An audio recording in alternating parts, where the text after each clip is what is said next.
ഇനി നമുക്ക് പോർക്കിറച്ചി ഒലത്തിയെടുക്കുന്നതിന് നോക്കാം. അപ്പം നമുക്ക് നോക്കാം ഇതിലേക്ക് വേണ്ട സാധനങ്ങൾ എന്തൊക്കെയാണ്. അതിന് വേണ്ടിയിട്ട് ഞാനിവിടെ 1/2 കിലോ പോർക്കിറച്ചി എടുത്തിട്ടുണ്ട്. ഞാനിവിടെ തൊലിപ്പുറമുള്ള പോർക്കിറച്ചിയാണ് എടുത്തേക്കുന്നത്.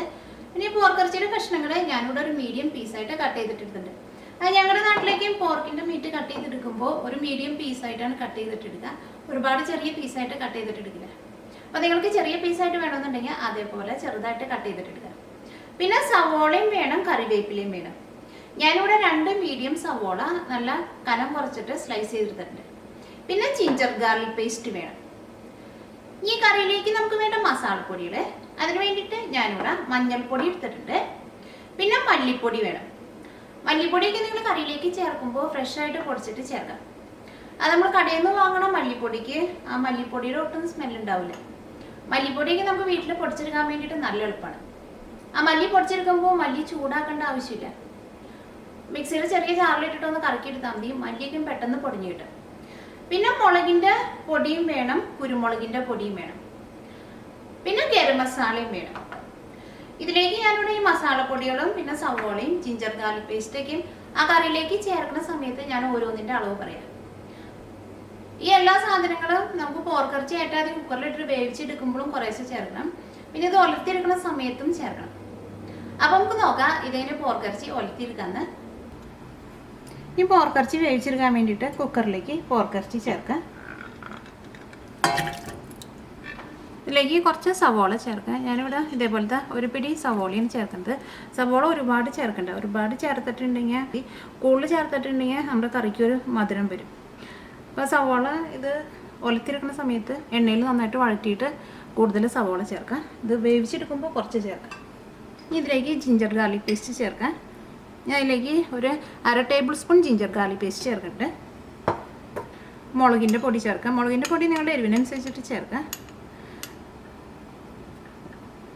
ഞാൻ അതിലേക്ക് ഒരു 3/4 ടേബിൾ സ്പൂൺ മുളക് പൊടി ചേർത്തിട്ടുണ്ട്. ഈ കുരുമുളകിൻ്റെ പൊടി ചേർക്കാം. കുരുമുളകിൻ്റെ പൊടി ഞാനിവിടെ ഒരു 1/2 ടേബിൾ സ്പൂൺ ചേർക്കുന്നുണ്ട്. മല്ലിപ്പൊടി ചേർക്കാം. മല്ലിപ്പൊടിയും ഞാനിവിടെ ഒരു 3/4 ടേബിൾ സ്പൂൺ മല്ലിപ്പൊടി ചേർക്കുന്നുണ്ട്. മഞ്ഞൾപ്പൊടി ചേർക്കാം. മഞ്ഞൾപ്പൊടി 1/2 ടേബിൾ സ്പൂൺ മഞ്ഞൾപ്പൊടി ചേർക്കാം. ഇതിലേക്ക് ആവശ്യത്തിന് ഉപ്പ് ചേർക്കാം. കറിവേപ്പില ചേർക്കാം. ഇതെല്ലാം കൂടിയിട്ട് നന്നായിട്ടൊന്ന് മിക്സ് ചെയ്യാം. ഇതിലേക്ക് കുറച്ച് വെള്ളം ചേർക്കാം. ഒരുപാട് വെള്ളം ചേർക്കണ്ട, കുറച്ച് വെള്ളം ചേർത്താൽ മതി. ഞാൻ അതിലേക്ക് ഒരു 1/4 ഗ്ലാസ് വെള്ളം ചേർത്തിട്ടുള്ളൂ. ഈ പോർക്കിറച്ചി ചൂടായി കഴിയുമ്പോൾ ഈ പോർക്കിറച്ചിയുടെ ഉള്ളിൽ നിന്ന് തന്നെ അത്യാവശ്യം വെള്ളം വരും. ഇനി പോർക്കിറച്ചി വേവിച്ചെടുക്കുക. അത് പോർക്കിറച്ചി വേവിച്ചെടുക്കുമ്പോൾ അത് കറക്റ്റ് ഒരു സമയം പറയാൻ വേണ്ടി പറ്റില്ല. അത് ഓരോ സ്ഥലത്തും കിട്ടുന്ന മീറ്റിലുള്ള വ്യത്യാസം ഉണ്ടാവും. ചില സ്ഥലത്തുള്ള മീറ്റ് പെട്ടെന്ന് വെന്ത് കിട്ടും. പിന്നെ കുക്കറിൽ നിങ്ങൾ എന്ത് സാധനം വയ്ക്കുമ്പോഴും ഇങ്ങനെ ഇത്രയ്ക്ക് സ്റ്റീം വരണമെന്നില്ല. ഞാൻ എന്ത് സാധനം വേവിക്കുമ്പോൾ ഒരു സ്റ്റീം വന്നിട്ടുണ്ടെങ്കിൽ പിന്നെ ഒരു മീഡിയം ഫ്ലെയിമിൽ ഇട്ടിട്ടാണ് വേവിച്ചെടുക്കുക. അല്ലെങ്കിൽ തീ നന്നായിട്ട് കൂട്ടി വെച്ചിട്ടുണ്ടെങ്കിൽ കുക്കറിൽ എന്ത് സാധനം വെച്ചാലും പെട്ടെന്ന് അങ്ങോട്ട് വെന്ത് പോകും. അപ്പോൾ അതിന് അത്രയ്ക്ക് ടേസ്റ്റ് ഉണ്ടാവില്ല. ഇപ്പോൾ ഒരു വിസിൽ വന്നു കഴിഞ്ഞിട്ടുണ്ടെങ്കിൽ പിന്നെ ഒരു മീഡിയം ഫ്ലെയിമിൽ വയ്ക്കാം. ഞാനിവിടെ ഒരു വിസിൽ വന്നു കഴിഞ്ഞിട്ടുണ്ടെങ്കിൽ പിന്നെ ഒരു 15 മിനിറ്റ് ഒരു മീഡിയം ഫ്ലെയിമിൽ ഇട്ടിട്ട് വേവിച്ചെടുക്കും. അത് കഴിഞ്ഞിട്ട് അതിൻ്റെ ഉള്ളിൽ നിന്ന് സ്റ്റീം മുഴുവൻ പോയി കഴിഞ്ഞ് കഴിയുമ്പോൾ പിന്നെ തുറന്ന് നോക്കിയിട്ട് നിങ്ങളത് വെന്തിട്ടില്ല എന്ന് തോന്നുന്നുണ്ടെങ്കിൽ പിന്നെ ഒന്നും കൂടി ഒന്ന് വേവിച്ചാൽ മതി. സാധാരണ എന്ത് മീറ്റും ഒരു വിസിൽ വന്നു കഴിഞ്ഞിട്ടുണ്ടെങ്കിൽ പിന്നെ ഒരു 15 മിനിറ്റ് ഒരു മീഡിയം ഫ്ലെയിമിൽ ഇട്ടിട്ടുണ്ടെങ്കിൽ നമുക്ക് നന്നായിട്ട് വെന്ത് കിട്ടും. അപ്പോൾ ഇത് വേവിച്ചെടുക്കുക. ഇപ്പോൾ ഒരു വിസിൽ വന്നിട്ടുണ്ട്. ഇനി ഒരു മീഡിയം ഫ്ലെയിമിൽ ഇട്ടിട്ട് ഒരു 15 മിനിറ്റും കൂടി വേവിക്കും. ഞാനിവിടെ ഒരു വിസിൽ വന്നിട്ട് ഒരു 15 മിനിറ്റ് മീഡിയം ഫ്ലെയിമിൽ ഇട്ടിട്ട് വേവിച്ചിട്ടുണ്ടായിരുന്നു. അപ്പോൾ ഇതിൻ്റെ ഉള്ളിൽ നിന്ന് സ്റ്റീം നന്നായിട്ട് പോയിട്ടുണ്ട്. നന്നായിട്ട് വെന്തിട്ടുണ്ട്. ഇത് നമുക്ക് ഒലത്തിയെടുക്കാം. ഈ പോർക്കിറച്ചി ഒലത്തിയെടുക്കാൻ വേണ്ടിയിട്ട് നല്ല കട്ടിയുള്ളൊരു പാൻ വെച്ചിട്ട് ചൂടാക്കുക. ഇതിലേക്ക് ആവശ്യത്തിന് വെളിച്ചെണ്ണ ഒഴിക്കുക. ഇതുണ്ടാക്കുമ്പോൾ വെളിച്ചെണ്ണ ഉണ്ടെങ്കിൽ വെളിച്ചെണ്ണയിൽ ഉണ്ടാക്കാം. ഇപ്പോൾ വെളിച്ചെണ്ണ നന്നായിട്ട് ചൂടായിട്ടുണ്ട്. ഇതിലേക്ക് സവോള ചേർക്കുക. ഈ സവോളയ്ക്ക് പകരം ചുവന്നുള്ളി ഉണ്ടെങ്കിൽ നിങ്ങൾ ചുവന്നുള്ളി ചേർക്കണം. ചുവന്നുള്ളി ആയിരിക്കും കുറച്ചും കൂടി നല്ല ടേസ്റ്റ് ഉണ്ടാവുക. കറിവേപ്പില ചേർക്കുക.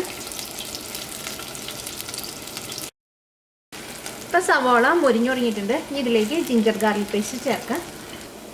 ഇതിലേക്ക് 1 table spoon ginger garlic paste ചേർക്കാം. ഞാനിവിടെ ഇതേപോലെ 1 സ്പൂൺ നിറച്ചെടുത്തിട്ടുണ്ട്. ജിഞ്ചർ ഗാർലിക് പേസ്റ്റ് ഉണ്ടാക്കുന്നതിനെന്ന് വെച്ചിട്ടുണ്ടെങ്കിൽ ഇഞ്ചിയും വെളുത്തുള്ളിയും 2 തുല്യ അളവിൽ എടുത്തിട്ട് വെള്ളമൊന്നും ചേർക്കാണ്ട് മിക്സിയിൽ ഇട്ടിട്ടൊന്ന് കറക്കിയിടുക. അത് കൂടുതൽ നാൾ നമ്മൾ സ്റ്റോർ ചെയ്ത് വെക്കുന്നുണ്ടെങ്കിൽ മാത്രമേ അതിനകത്ത് വിനീഗറും ഓയിലും ഒക്കെ ചേർക്കേണ്ട ആവശ്യമുള്ളൂ. ഈ പേസ്റ്റും ഇതിനകത്ത് കിടന്നിട്ട് നന്നായിട്ട് മുരിയണം. ആ ഇഞ്ചിയുടെയും വെളുത്തുള്ളിയുടെയും ആ പച്ച ടേസ്റ്റ് മാറണം. നിങ്ങൾ കറി വയ്ക്കാനൊക്കെ എടുക്കണ പാത്രമൊക്കെ നല്ല കട്ടിയുള്ള പാത്രത്തിൽ കറി വയ്ക്കണം. അപ്പോൾ ഒരു സാധനം മടിയിൽ പിടിക്കുകയില്ല, ആ പാത്രത്തിന് നല്ല ചൂട് നിൽക്കുകയും ചെയ്യും. അങ്ങനത്തെ പാത്രത്തിലേക്ക് നമ്മൾ കറി ഉണ്ടാക്കിയിട്ടുണ്ടെങ്കിൽ ആ കറിക്ക് ഒരു പ്രത്യേക ടേസ്റ്റ് ആയിരിക്കും. അത് നമ്മുടെ കയ്യിൽ ഒരുപാട് പാത്രങ്ങളൊന്നും വേണമെന്നില്ല, അതുള്ള പാത്രങ്ങൾ നല്ല കട്ടിയുള്ള പാത്രങ്ങളായിരുന്നാൽ മതി. അപ്പോൾ ജിഞ്ചർ ഗാർലിക് പേസ്റ്റ് ഇതിനകത്ത് കിടന്നിട്ട് നന്നായിട്ട് മുരിഞ്ഞിട്ടുണ്ട്. ഇനി ഇതിലേക്ക് മഞ്ഞൾപ്പൊടി ചേർക്കാം. 1/4 ടീസ്പൂൺ മഞ്ഞൾപ്പൊടി ചേർക്കാം. ഈ മഞ്ഞൾപ്പൊടിയും ഇതിനകത്ത് കിടന്നിട്ട് നന്നായിട്ട് മുരിയണം. അപ്പോൾ മഞ്ഞൾപ്പൊടിയും ഇതിനകത്ത് കിടന്നിട്ട് നന്നായിട്ട് മുരിഞ്ഞിട്ടുണ്ട്. ആ മഞ്ഞളിൻ്റെ ആ പച്ച ടേസ്റ്റ് പോയിട്ടുണ്ട്. ഇനി ഇതിലേക്ക് മല്ലിപ്പൊടി ചേർക്കാം. ഇതിലേക്ക് ഒരു 3/4 ടേബിൾ സ്പൂൺ മല്ലിപ്പൊടി ചേർക്കാം. ഞാനിവിടെ മല്ലിപ്പൊടിയൊക്കെ ഫ്രഷായിട്ട് പൊടിച്ചിട്ടാണ് വെച്ചേക്കുന്നത്. ഇതിങ്ങനെ ഈ ചെപ്പ് തുറക്കുമ്പോൾ തന്നെ നല്ല സ്മെല്ലാണ് ഇതിന്. മല്ലിപ്പൊടിയും ഇതിനകത്ത് കിടന്നിട്ട് നന്നായിട്ട് മുരിയണം. അപ്പോൾ മല്ലിപ്പൊടിയും ഇതിനകത്ത് കിടന്നിട്ട് നന്നായിട്ട് മുരിഞ്ഞിട്ടുണ്ട്. ഇനി ഇതിലേക്ക് മുളകിൻ്റെ പൊടി ചേർക്കാം. മുളകിൻ്റെ പൊടി നിങ്ങളുടെ എരിവിനനുസരിച്ചിട്ട് ചേർക്കാം. മുളകിൻ്റെ പൊടി കുറച്ച് ചേർത്തിട്ട് കുരുമുളകിൻ്റെ പൊടി കുറച്ച് കൂടുതൽ ചേർക്കാം. ഞാൻ അതിലേക്ക് ഒരു 1/2 ടേബിൾ സ്പൂൺ മുളകിൻ്റെ പൊടിയാണ് ചേർത്തേക്കുന്നത്. അപ്പോൾ മുളക് പൊടി ഇതിനകത്ത് കിടന്നിട്ട് നന്നായിട്ട് മുരിഞ്ഞിട്ടുണ്ട്. മുളക് പൊടി ഇട്ട വഴിക്കാനും പെട്ടെന്ന് അങ്ങോട്ട് മുരിയും. അതുകൊണ്ടാണ് മുളകിൻ്റെ പൊടി മസാലപ്പൊടികൾ ഇടുന്നതിൽ ഏറ്റവും ലാസ്റ്റ് ഇടുന്നത്. ഈ കുരുമുളകിൻ്റെ പൊടി ഇടാം. ഞാൻ അതിലേക്ക് 1 ടേബിൾ സ്പൂൺ കുരുമുളകിൻ്റെ പൊടി ഇടുന്നുണ്ട്. അത് നിങ്ങളുടെ ടേസ്റ്റിനനുസരിച്ചിട്ട് ചേർക്കാം. മസാലപ്പൊടികളൊക്കെ ഇടുമ്പോൾ തീ നന്നായിട്ട് കുറച്ച് വയ്ക്കുക, അല്ലെങ്കിൽ മസാലപ്പൊടികളൊക്കെ കരിഞ്ഞു പോയിട്ടുണ്ടെങ്കിൽ കറിക്ക് ഒരു കയ്പ്പരസം വരും. ഇതിലേക്ക് വേവിച്ച് വെച്ചേക്കണ പോർക്ക് ചേർക്കാം. അത് കഴിഞ്ഞിട്ട് ഇതിലേക്ക് നമുക്ക് ഗരം മസാലയും ചേർക്കണം.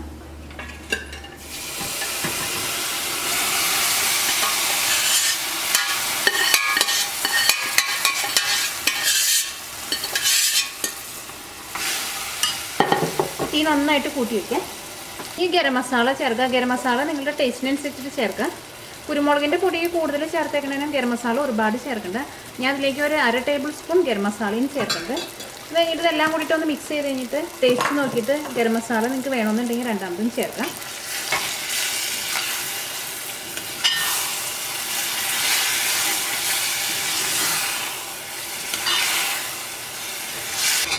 ഇതൊരു മീഡിയം ഫ്ലെയിമിൽ വെച്ചിട്ട് ഒരു 5 മിനിറ്റ് ഒന്ന് മൂടി വയ്ക്കാം.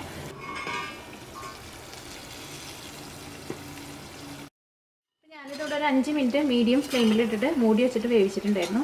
അപ്പോൾ ഇതിനകത്ത് ഗ്രേവിയൊക്കെ നന്നായിട്ട് തിക്കായിട്ട് വന്നിട്ടുണ്ട്. ഇതൊരുപാട് തിക്കാക്കിയിട്ട് എടുക്കണ്ട. ഇത് നമുക്ക് ചോറിൻ്റെ കൂടെ അല്ലെങ്കിൽ അപ്പത്തിൻ്റെ കൂടെ വെള്ളയപ്പത്തിൻ്റെ കൂടെ കഴിക്കാനൊക്കെ നല്ല ടേസ്റ്റുള്ളൊരു കറിയുണ്ട്. ഇപ്പോൾ ക്രിസ്മസിന് നിങ്ങൾ ഇതെല്ലാവരും വെച്ച് നോക്കാം. നിങ്ങൾക്ക് എല്ലാവർക്കും നല്ല ഇഷ്ടമാവും ഇത്.